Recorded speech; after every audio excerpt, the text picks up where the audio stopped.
What if I told you that in 2025, one of America's most revered muscle cars, the Dodge Challenger, will fire its last rev? That's right, the beast that defined street power, speed, and raw American muscle is getting killed. But why? Why now?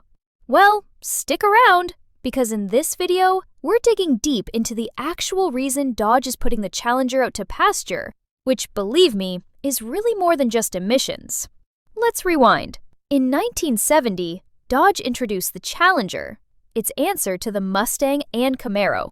It was big and it was bad in that old classic muscle car feel.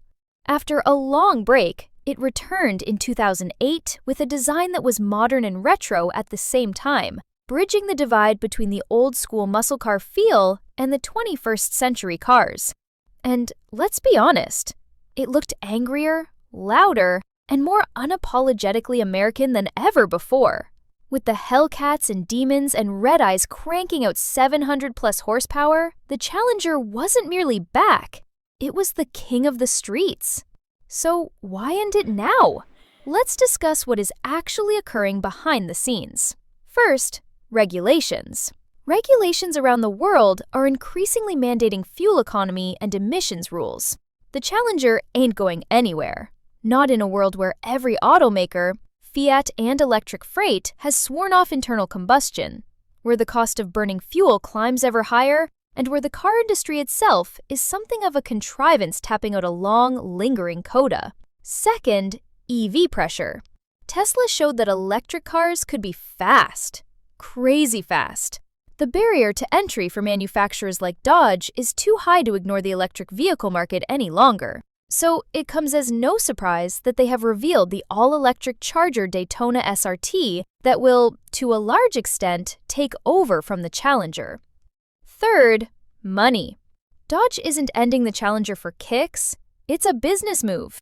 Building new platforms for electric cars is costly. Paying to keep production lines for old gas cars, even loved models, is too expensive. Dodge is turning where the money is. And finally, the future face of Dodge. They want to front the electric muscle parade. Yep, you read that correctly. Electric muscle. They're even simulating engine noises through tech so their EVs still sound loud and aggressive. Wild, right? Now, let's discuss the response from the community.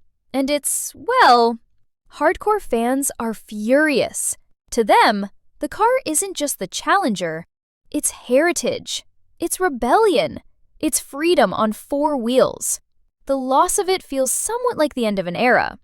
Others are cautiously optimistic. Some even think Dodge might fundamentally redefine what a muscle car is, that car nuts could soon be telling their grandkids how they had to step on it for less than 3 seconds before hitting 60 miles per hour.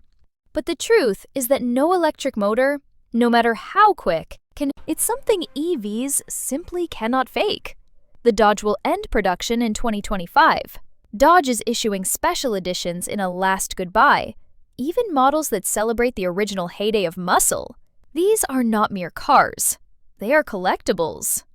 If you own a Challenger or intend to purchase one of the final editions, you have, or will have, a piece of history in your hands.